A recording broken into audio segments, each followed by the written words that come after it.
أعوذ بالله من الشيطان الرجيم.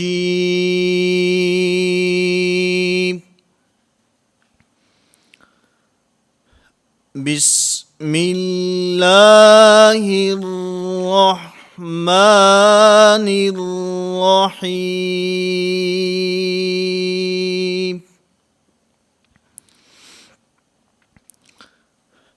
میں نے کل کے سبق میں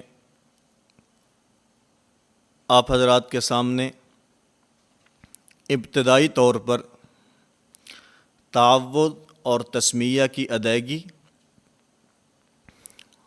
اور اس کے ساتھ ساتھ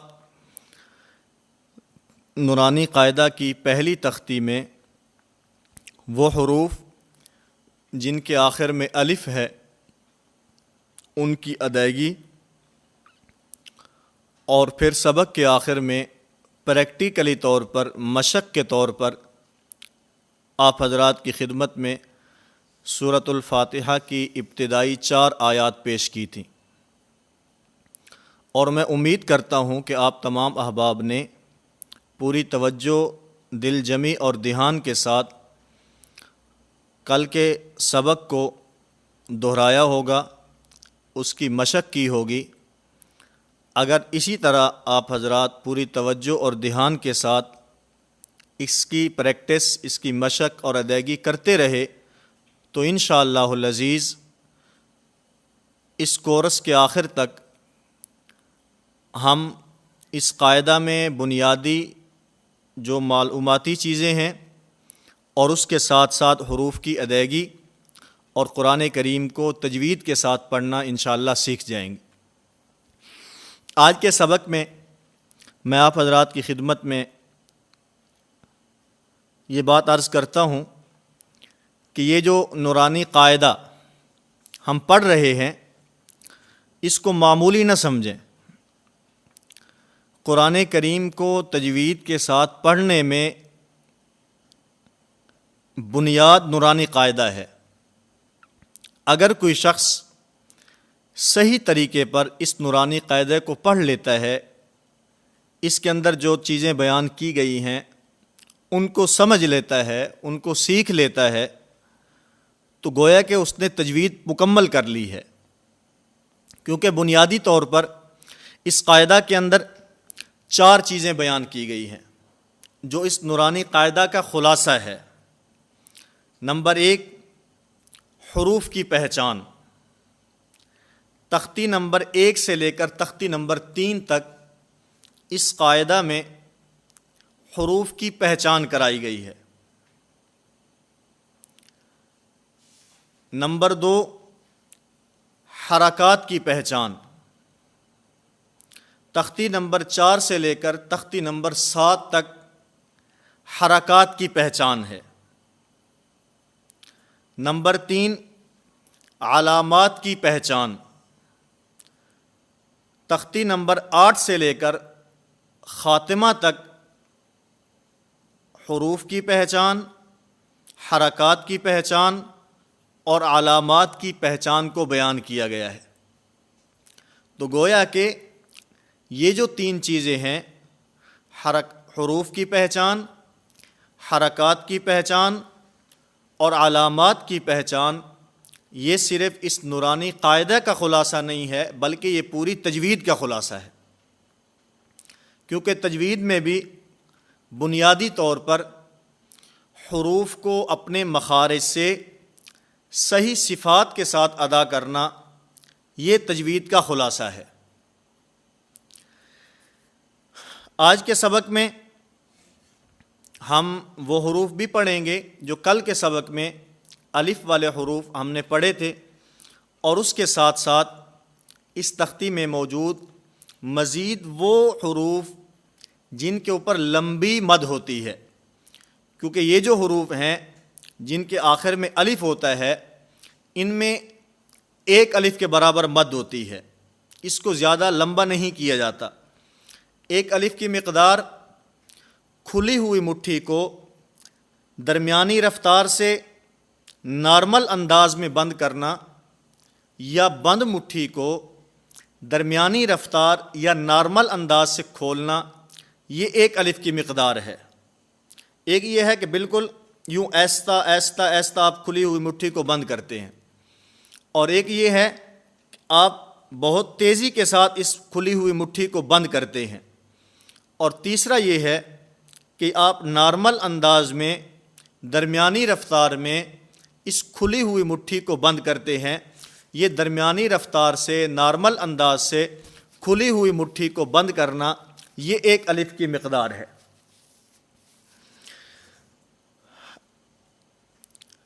الف، با، تا، ثا، جیم، جیم۔ اس میں جیم کی ادائیگی میں اس بات کا خاص خیال رکھنا ہے کہ آواز بالکل ایک ہی انداز میں شروع ہو اور ایک ہی انداز میں ختم ہو۔ ہوتا یہ ہے کہ شروع جب ہوتا ہے حرف، آواز اور طریقے سے ہوتی ہے، اور جس وقت حرف ختم ہوتا ہے اس وقت آواز تبدیل ہو چکی ہوتی ہے۔ مثلا میں عرض کرتا ہوں جیم، یہ نہیں ہے، اور پھر اس میں اس کی ادائیگی میں ہونٹوں کو خراب نہیں کرنا، ہونٹوں کو گول نہیں کرنا، جیسے جی جیم، ہونٹ خراب نہ ہوں، بلکہ جیم۔ جیسے ہمیں کوئی بلاتا ہے تو ہم آگے سے کیا کہتے ہیں؟ جی جی، یہی جی اس کو لمبا کرنا ہے، جیم، یہ ہمارے جیم کی ادائیگی ہو گئی۔ ہا، ہا، کل کے سبق میں نے عرض کیا کہ یہ جیسے ایک ٹھنڈا سانس آدمی لیتا ہے، اس کے آخر میں تھوڑی سی آواز ہو تو ہمارا یہ حرف اپنے صحیح مخرج سے ادا ہو جائے گا۔ ہا، خا، اس میں خرخرے سے بچنا ہے، خا۔ اور پھر کل کے سبق میں بنیادی طور پر میں نے یہ بات عرض کی تھی کہ خصوصاً وہ حروف جن کے آخر میں الف آتا ہے اور پھر وہ حروف باریک ہوں، اس میں امالہ کی طرف آدمی چلا جاتا ہے، اس امالہ سے بچنا ہے۔ مثلا ہا، یہ صحیح ادائیگی، ہے، یہ آواز نیچے کی طرف جا رہی ہے۔ زبر والے حروف میں آواز اوپر کی طرف جاتی ہے، زبر والے حروف میں آواز نیچے کی طرف نہیں جانی چاہیے۔ دال، ذال، ذال میں اس کی ادائیگی میں زبان دانتوں سے ٹکراتی ہے، دانتوں کے ساتھ زبان لگتی ہے، اور پھر خصوصاً بچے جس وقت اس کو پڑھتے ہیں تو وہ پڑھتے ہیں زال، یہ زال نہیں ہے، ذال، ذال۔ اچھا، استاد ٹھیک کرا رہے ہیں تو استاد کہتے ہیں بچے زبان باہر نکالو، زبان دانتوں کو لگاؤ، تو پھر بچے عموماً جو غلطی کرتے ہیں، کبھی ایسا ہوتا ہے حرف ادا کرنے سے پہلے زبان نکال لیتے ہیں، اور کبھی ایسا ہوتا ہے کہ حرف پہلے ادا ہو جاتا ہے اور زبان اس کے بعد نکالتے ہیں۔ مثلا میں دونوں کیفیات جو ہے آپ کے سامنے عرض کر دیتا ہوں۔ ایک ہے ذال، ذال، زبان نکالی، پیچھے لے گئے اور پھر حروف کو ادا کیا، اور دوسرا کیا ہے ذال، ذال، آخر میں زبان باہر نکال لیتے ہیں۔ یہ اس طرح نہیں ہے، حروف کی ادائیگی کے ساتھ ہی زبان نے دانتوں کے ساتھ ٹکرانا ہے۔ ذال، را، زا، سین، یہ سین، سین، اس میں سین آواز ناک میں نہ جائے، سین، جیسے ہم انگلش میں پڑھتے ہیں اے، بی اور سی۔ اب انگلش میں بچہ صحیح پڑھ رہا ہے سی، اور جب عربی میں آئے گا قاعدے میں آئے گا تو یہاں سی آواز ناک میں لے جائے گا. اس کو سمجھانے کے لیے بچہ پڑھو اے بی، آگے پڑھو سی، اسی سی کو لمبا کر دیں، سی، یہ ہمارے حرف کی ادائیگی ہوگی. شین، صاد، یہ حرف موٹا پڑا جائے گا. اور میں نے پہلے کل کے سبق میں بھی یہ بات عرض کی ہے کہ جو حرف خود موٹا ہوگا اس کے بعد والا الف بھی موٹا ہوگا، اس کے اوپر جو مد آئے گی وہ مد بھی موٹی ہوگی. صاد،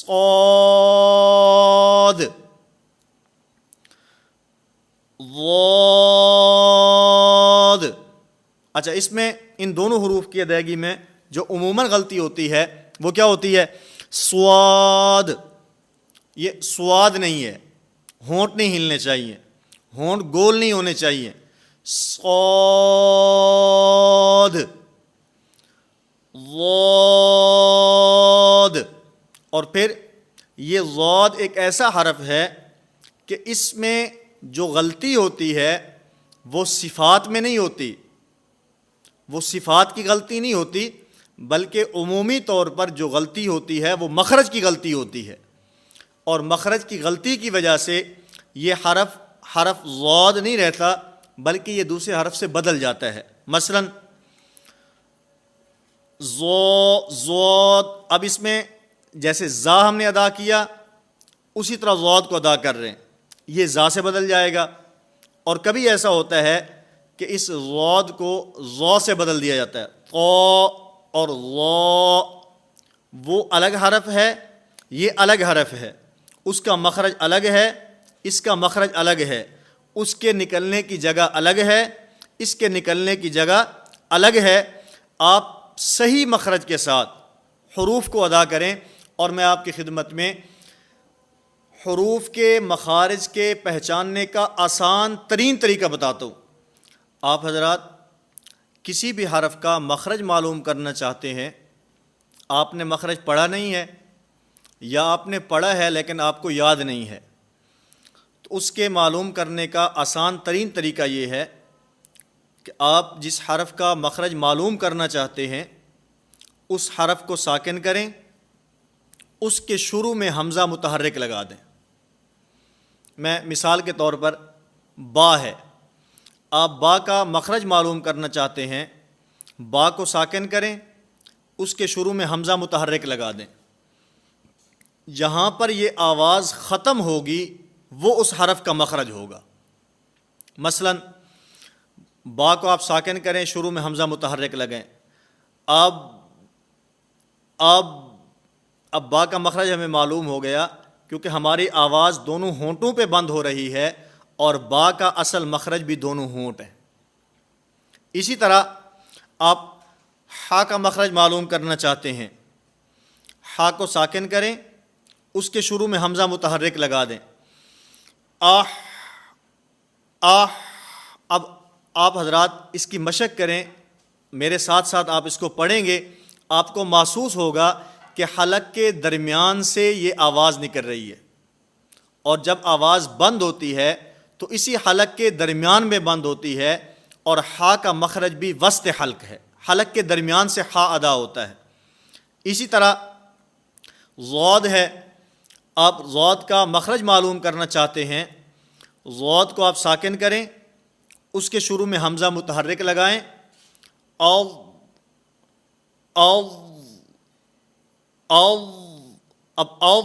یہاں آواز بند ہو رہی ہے. آپ دیکھیں گے جو زبان کا حافہ ہے، زبان کا جو بغلی کنارہ ہے، زبان کا جو ایک طرف والا کنارہ ہے، یہ ہماری داڑھوں سے ٹکرا رہا ہے، اور ضاد کا مخرج بھی یہی ہے. حافہ لسان اور اوپر کی 5 داڑھیں، اس سے ضاد ادا ہوتا ہے. تو آج کے سبق میں ہم نے الف سے لے کر ضاد تک ان حروف کی ادائیگی کی ہے. آپ حضرات سے میں نے گزشتہ سبق کے اندر بھی یہ بات عرض کی تھی. آج پھر آپ تمام احباب سے میں یہ گزارش کرتا ہوں کہ پوری توجہ کے ساتھ، پورے دھیان کے ساتھ، پورے دل جمی کے ساتھ ہمارے اس سبق کو پڑھیں، اس کو دیکھیں، اور اس کے مطابق آپ عملی طور کے اوپر ان حروف کی ادائیگی کی مشق کریں۔ مجھے اللہ رب العزت کی ذات سے یہ امید ہے اگر آپ تمام احباب نے پوری توجہ اور دھیان کے ساتھ ہمارے اس 20 دن کے کورس کو کر لیا تو آپ قرآن کریم کو تجوید کے ساتھ پڑھنا سیکھ جائیں گے۔